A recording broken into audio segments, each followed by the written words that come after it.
friends, welcome back, or welcome if you're new here. My name is Stacy and I am the Chapter Conundrum, and in today's video I'm going to be doing it the spring is in the air tag, except since it's the end of spring, I'm going to make it the spring was in the air tag and kind of reflect on my spring reading a little bit instead of looking ahead to it. I'm making it my own since I was on hiatus this spring and I still want to catch up and do the tag, so here we are. This tag was created by Uncommon Reader, and I was tagged to do this by Cliff's Dark Gems. So definitely I'll have both of their videos or channels linked down below, and I definitely recommend you guys go check them out as well. But yeah, the first question is, Spring Chicks, name a book that made you feel warm and fuzzy. And I don't really read a whole lot of warm, fuzzy, cozy type things, but one that did is The Boy, the Mole, the Fox, and the Horse by Charlie Mackesy. And this is something I would describe as a hug in a book. It's just a really short illustrated book that's chock full of like life lessons kind of thing. And when you put them in the perspective of these characters, they seem so simple and like so easy to understand, but it's not something you'd think to kind of like tell yourself and give yourself grace.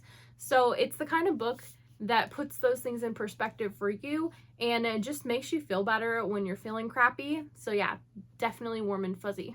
Prompt 2 is April Showers, a book that is set in, on, or near the water.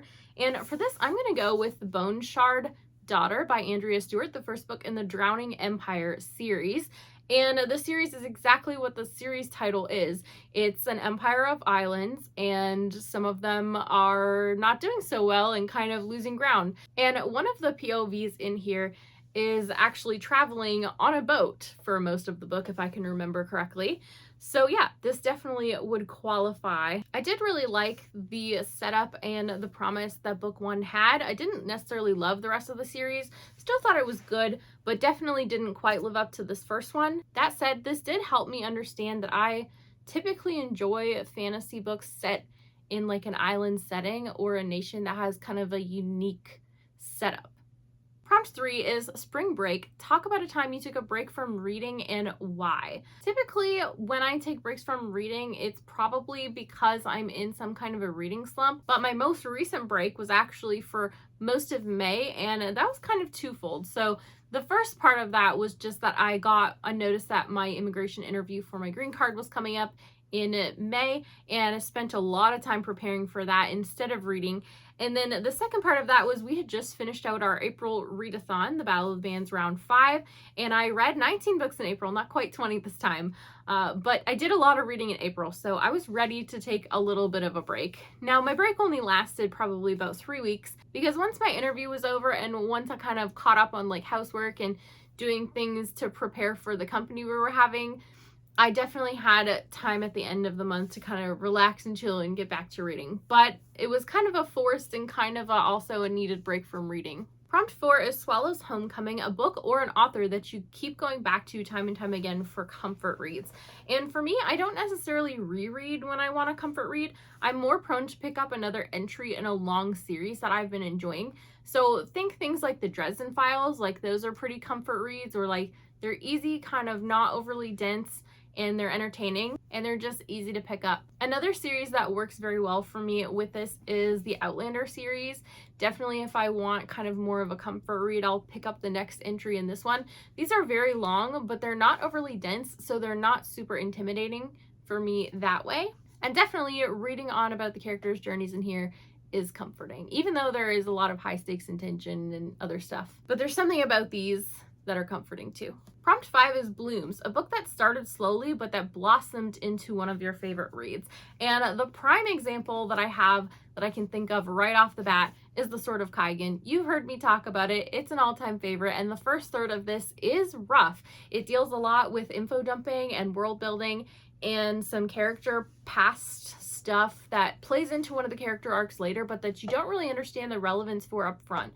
So when I read this, the first third was pretty rough and I wasn't that intrigued. Now, when we finally got into the action about a third of the way in, I started getting more intrigued. And then the last third, when we had to deal with like more of the fallout and the falling action and the emotional impact on the characters, that was when it became an all-time favorite.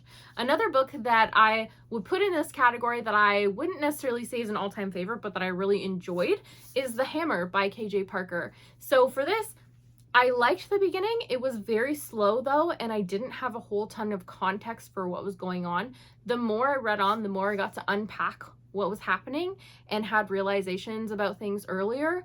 And definitely things were foreshadowed, which I appreciated much more later in the book. And then after all that, the ending had me a little bit shook, and I really liked that.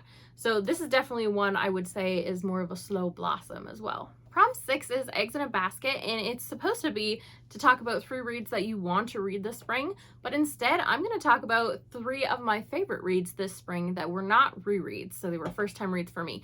The first of those is Moon of the Turning Leaves by Wabgishig Rice, and this is the sequel to Moon of the Crusted Snow. He is a local author for me, and the first book in this duology didn't really take place in our home area.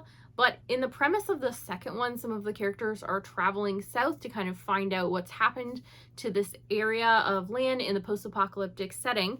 And that does revisit my home area. So I got a lot of extra enjoyment in this installment, not only for the fact that it was more towards my hometown in terms of the setting, and that I was able to recognize some of the descriptions and like exact places he was describing, but also there were some fun Easter eggs for locals of a couple things. And then I also really appreciated the main character in this installment more than in the first book. So there's a bit of a time jump, and you follow sort of like the next generation a little bit in this one. And I really liked the protagonist of this one. So yeah, for all of those reasons, I liked it more than the first book and definitely had a great time with it. The second one I want to talk about is Dungeons and Drama by Christy Boyce, and this surprised me because I don't read a ton of YA romance anymore, but this was kind of the perfect mix of nerdy, serious, funny, and lighthearted, and I had a great time with it. I also thought that it had more maturity than some YA romances do, and that the characters were very compelling in here. Like, they had a reason to be attracted to each other than like, oh, they're cute, you know? There was a lot more thought put into these characters and their situations, and I just really enjoyed reading about them as a couple. The third one I want to mention is Dungeon Crawler Carl. I finally have started the series, guys, and I definitely understand why this is as hyped as it is. I'm having a good time with it. I will say the humor in there is not for everybody, and there were a couple moments that I'm like, ooh, that's not necessarily aged the best in terms of the humor, but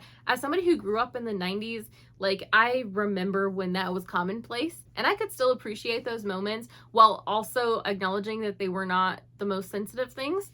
But yeah, I'm having a great time with the series overall. I love Princess Donut and Carl's dynamic, and definitely Lit RPG has my heart. I used to game a lot, and reading about characters in a Lit RPG is just a fun time for me. Prompt 7 is Green Pastures, a classic that never gets old. And unfortunately, I don't read a lot of classics, but in my case, it's not because of the story, it's because of the prose. There's something in my brain that just has a disconnect when I'm reading older language, and also a lot of them in a like literary form deal more with describing things, which doesn't work well for me as somebody who doesn't visualize. But there is a classic that I have read and enjoyed, and that is The Count of Monte Cristo. Now, I have 2 caveats here, and I think this is why it worked well for me, because prose is usually my issue.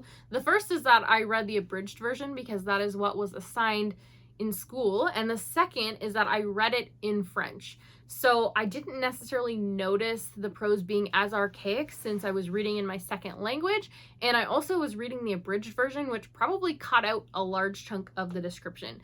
So I think that's why it worked as well as it did for me. But even aside from those things and aside from the prose, I think it's a fantastic story that still resonates with a lot of readers today. So I would still recommend it. And one of these days, I do actually want to try and read the full-length version in English, just to see how it goes. But I could also look at this question in terms of retellings and reimaginings. Like, there are plenty of classics that I will never get tired of reading, like retellings or reimaginings of.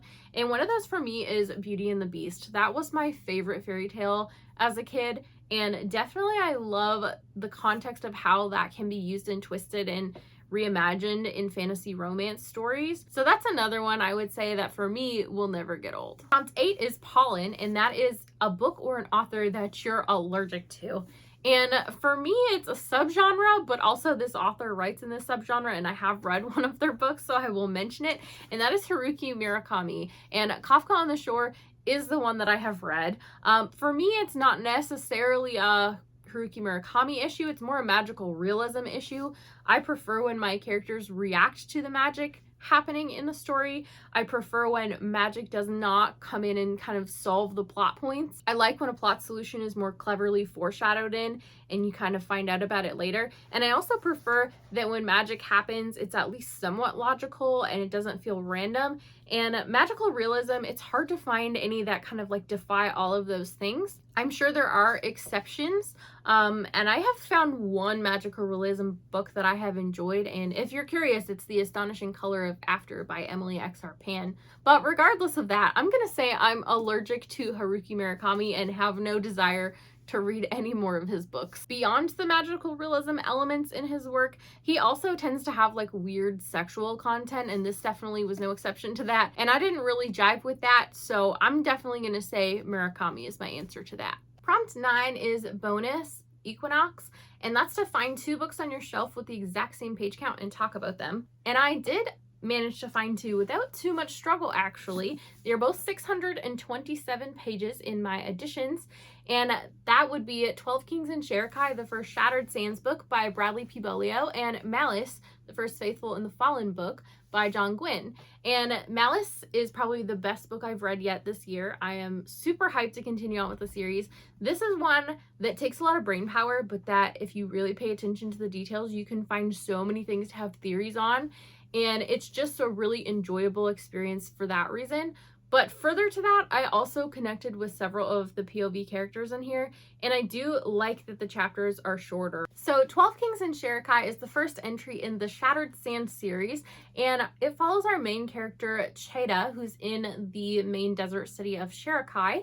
And one night she kind of defies the laws of the land and goes outside on a holy night called Bet Zaire, and the things she discovers lead down a crazy mystery that deals with the kings in the city and also her own heritage. And this is a series that's full of mystery, action, and has some of the coolest fantasy creatures that I haven't seen utilized anywhere else. I also think that the villain is really compelling. And basically, if you just want like the overall vibe, think like female warrior assassins in a desert fantasy. If that sounds up your alley, definitely recommend giving it a go. And also of note, the novellas in the series are some of my favorite entries in the series. I've rated 3 of them higher than I rated any of the novels. So definitely don't skip the novellas if you decide to read through this as well. Finally, the last prompt is to tag others. And since it's the end of spring, I'm just gonna go ahead and say, if this is something you want to do, feel free to go ahead and consider yourself tagged. But otherwise, I'm not gonna tag anyone specific. Thank you guys so much for watching. Don't forget to hit like and subscribe on your way out if you want to, and have a great day. Bye!